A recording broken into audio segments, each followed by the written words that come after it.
saya sedikit ingin menanggapi saja ini. Apa yang disampaikan oleh teman-teman kita dari Rasa. Makanya saya tadi dari awal, kalau bisa, yang hadir itu tim pemenangannya. Jadi biar tahu visi yang didaftarkan dengan yang disampaikan. Jadi kita bukan berbicara belakangnya, majunya, tapi bagaimana gagasan dan ide ini, visi misi itu yang kita daftar dalam KIP, kita paparkan. Maka kalau saya bisa mengkoreksi apa yang disampaikan oleh tim Rasa tadi, yang pertama bagaimana tingkat kemiskinan menurun, bagaimana indeks pembangunan manusia meningkat, maka itu perlu di tracking dan tracing. Kenapa itu turun?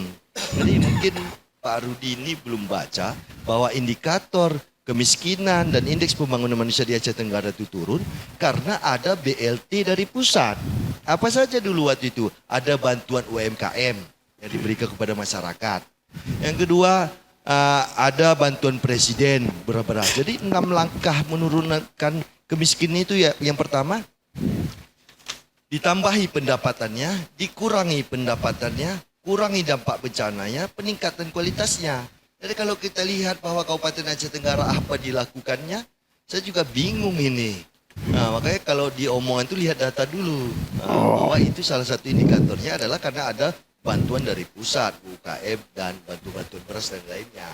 Kalau dibilang di masa Rabu ada BLT, saya selaku Ketua DPR belum tahu ya apa ada mungkin dari Pemkab Aceh Tenggara itu memberikan BLT kepada masyarakat. Terus yang kedua bantuan otsus ditarik. Saya juga searching di Google. Yang saya tahu itu KPA-nya itu di pusat, di Banda Aceh. Tapi kalau pagunya tetap di sini. Sehingga kalau memang ya kalau mau menentukan proyeknya mungkin ya itu memang agak bergeser. Tapi kalau anggarannya saya kira masih di sini. Selanjutnya program-program tadi yang dibilang ada program rumah bantuan, program bibit, program hewan, rumah bantuan miskin. Saya ingat-ingat lagi, ini programnya semua bermasalah ini. Termasuk yang di Baitul Mal, bebek, dan lain-lain lah. Makanya saya ingin fokus pada visi yang kita tawarkan ke ini. Maka alangkah baiknya ketika ada sekali lagi mungkin ini, tolonglah tim pemenangan yang datang. Sehingga mungkin juru bicara ini mungkin mendengar dari yang orang berbicara. Tanpa melihat pada gagasan substansi dalam visi misi yang didaftarkan kepada KIP. Jadi mungkin sekali lagi dibuat lagi tim pemenangan yang datang. InsyaAllah. Ya, itu saja mungkin yang kami sampaikan. Ya, baik. Mungkin langsung ditanggapi dari Bang Rudi ini sudah ditanggapi tadi dari Abang dari Denny Febiran Roja. Ternyata banyak data-data itu ternyata itu adalah program pusat. Bagaimana ini, Bang? Jadi begini ya. Terima kasih. Jadi jika sekali lagi saya bilang, kami juga tidak lepas tangan segala kritisi. Yang jelas kita balikkan lagi juga ke DPR.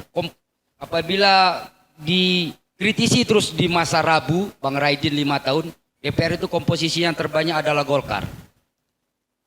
Pemantauan dan pengawasan. Sejauh mana pemantauan dan pengawasan mereka?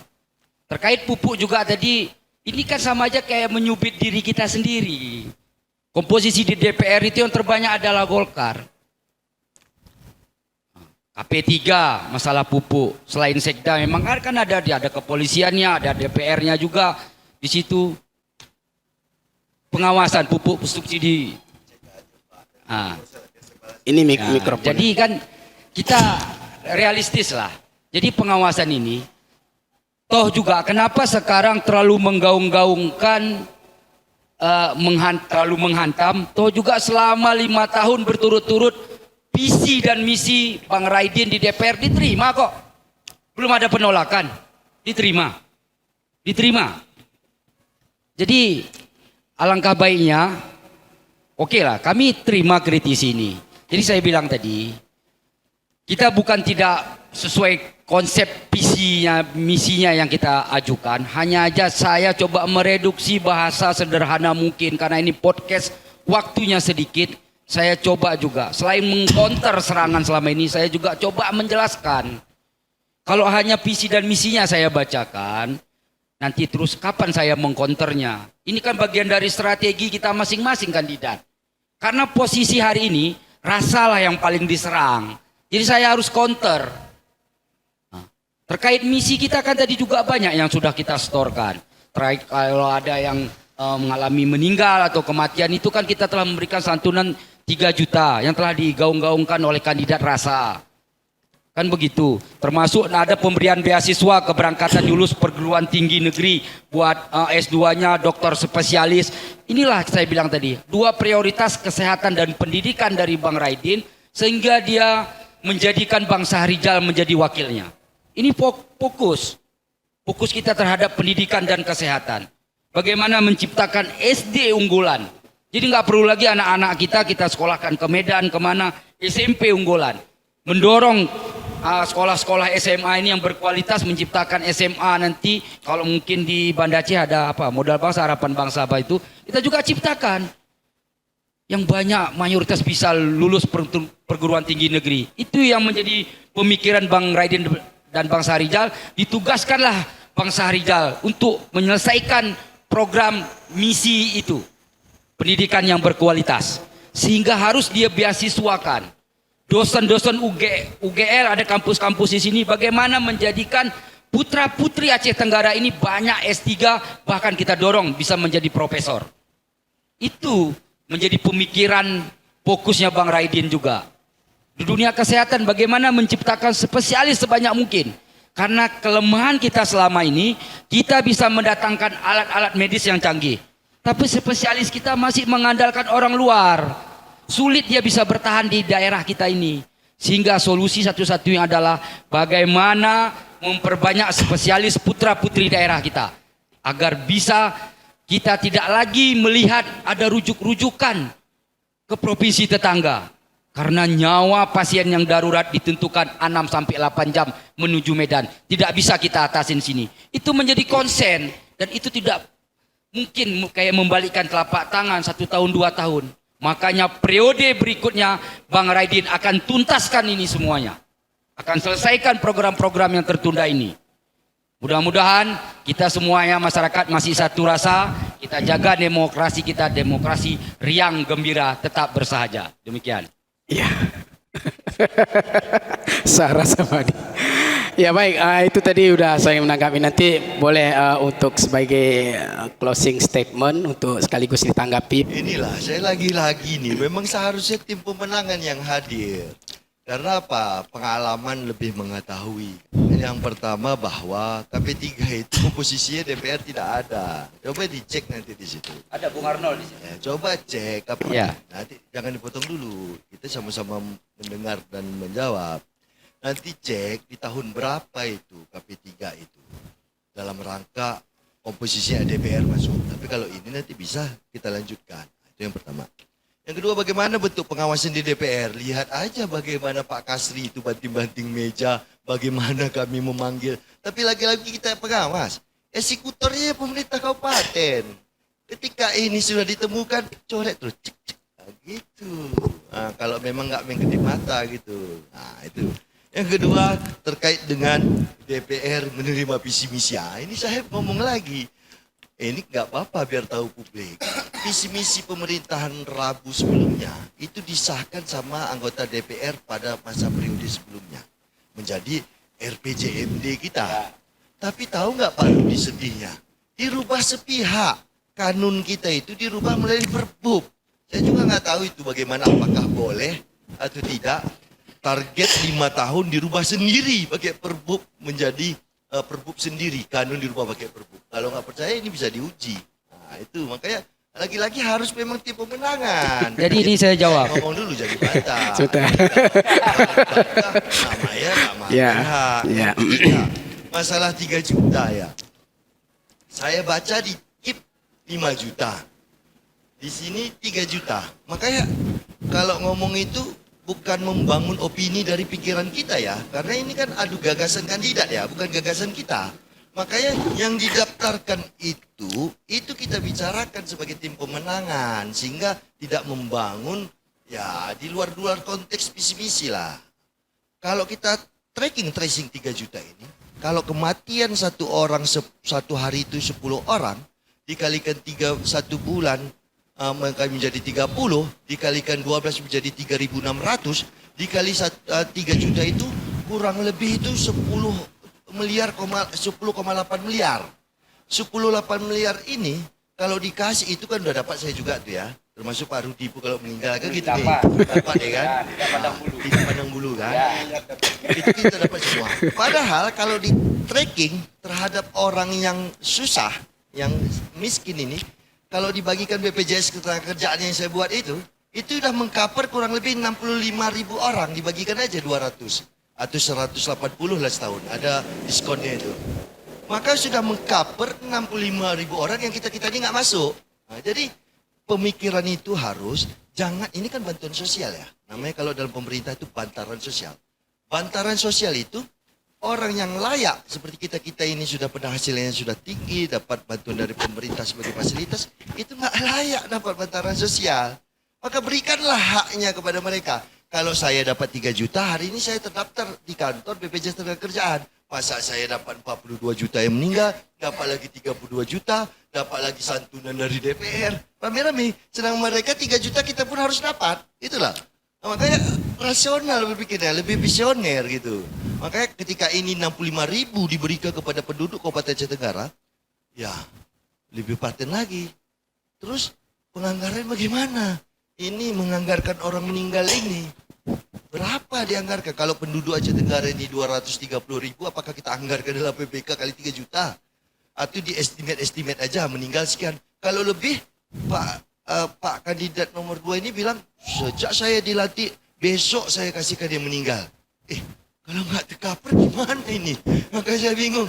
Apakah kayak Pak Prabowo ini menggunakan bimtek yang di Menteri dan Wamen itu pakai dana pribadi nih. Makanya ini ya kemampuannya. Terus terkait dengan yang disampaikan juga terkait dengan WTP ya dan COVID ini. COVID ini kan semua ya, semua kabupaten ada. Ya. Dan ini kita akui lah bahwa 2 tahun. Tapi sebelum COVID kan ini ada terjadi pembangunan APBK. Dan setelah COVID ada terjadi APBK. Maka kalau saya bisa simpulkan, zaman Pak Armen itu kurang lebih 500 jutaan itu APBK-nya. Tetapi ada yang bisa dirasakan, ada yang bisa dilihat. Bandara, Lauser, rumah sekolah di Perisai, ada yang kita lihat. Yang dirasakan waktu itu mungkin masyarakat mudahlah dalam mungkin ada dapat bantuan pulang hari apa-apa kan ada ini. Itu kita rasakan. Yang Pak Sanu ya udah kita juga merasakan lah apa yang dibangun ya, ini. Udah kita tahu lah. Jadi kalau dibilang zaman ini tadi yang kandidat bilang bahwa jembatan ini ada saham dari Pak Sanu 1 longkang, 2 longkang zaman kandidat nomor 2, 1 longkang penyelesaiannya di zaman Pak Sakir. Jadi ini investasi bersama, milik bersama. Jadi kalau selain itu, bantu saya kira-kira apa yang bisa saya lihat secara fundamental pembangunan sebelumnya. Mungkin kan kalau dirasa-rasakan ya, ayah ini Bapak juga bisa rasakan saya. Makanya yang dilihat aja itu mungkin tanggapan dari kita. Ya baik, langsung terus Bang. Oke, ini semakin menarik ini. Dari sudut pandang. Jadi kita juga saya bilang tadi seperti dibilangkan staris pemenangan dari sah. Kami juga ingin menegaskan ke masyarakat. Kalau kita dibandingkan dengan almarhum Al-Fatihah buat almarhum Pak Sanu, mudah-mudahan beliau ini kita akuin itu kan setelah 2 periode. Jarang daerah kabupaten kota 1 periode bisa menuntaskan program yang luar biasa.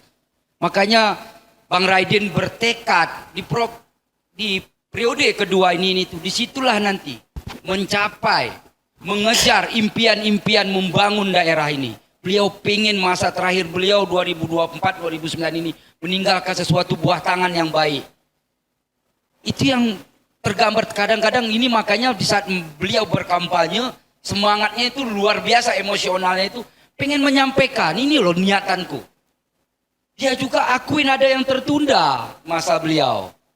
Tidak mudah pemimpin yang baru di masa transisi di masa lubang terlalu besar bisa membangun secepat kilat daerah ini. Tidak mungkin, kita tidak mau jadi orang munafik. Masa transisi itu kita bangun mulai dari nol, Bang Raidin. Mulai dari rekan-rekan. Tiba-tiba kita ingin berlari cepat. Secara politis, pemimpin itu juga memikirkan, membangun juga fondasi-fondasi ekonomi orang yang membantunya. Ini secara politis, kita tidak bisa pungkirin itu. Jadi di tahun kedua ini, dengan tidak besarnya gerbong yang berhasrat besar, saya pastikan Bang Raidin akan mencapai visi dan misinya. Saya yakinkan dan pastikan Bang Raidin akan membangun apa yang tertunda 2017-2022. Percayalah pada masyarakat Aceh Tenggara. Kalau yang lain nanti kita bisa mungkin diskusi lain hari terkait tadi kenapa bukan tim pemenangan apa. Sekali lagi, tim pemenangan telah menyerahkan ke saya melalui ketua tim, mantan wakil Bang Buhari Buspa, termasuk kandidat menyerahkan kepada saya untuk hadir, untuk bisa menjelaskan visi dan misinya walaupun tidak secara utuh karena keterbatasan waktu, karena dianggap mungkin saya yang paling bisa mempunyai mental hari ini berpolitik, riang gembira, bisa duduk sejajar dengan para kandidat-kandidat perwakilan kandidat lain. Karena hari ini sekali lagi kita turunkan tensi politik kita melihat gejolak-gejolak ini. Melalui dari podcast ini kami minta kepada seluruh pendukung Rasa turunkan tensi kita. Jaga harmonisasi sesama tim yang lain. Karena daerah Aceh Tenggara ini masih ada pautnya ikatan tali persaudaraan. Kan begitu Pak. Jadi kita jaga ini, kita rebut hati masyarakat dengan santun. Sesuai dengan lagunya Dewa 19 dibawakan Ari Lasso. Sentuhlah dia tepat di hatinya, maka dia akan menjadi milikmu selamanya. Demikian.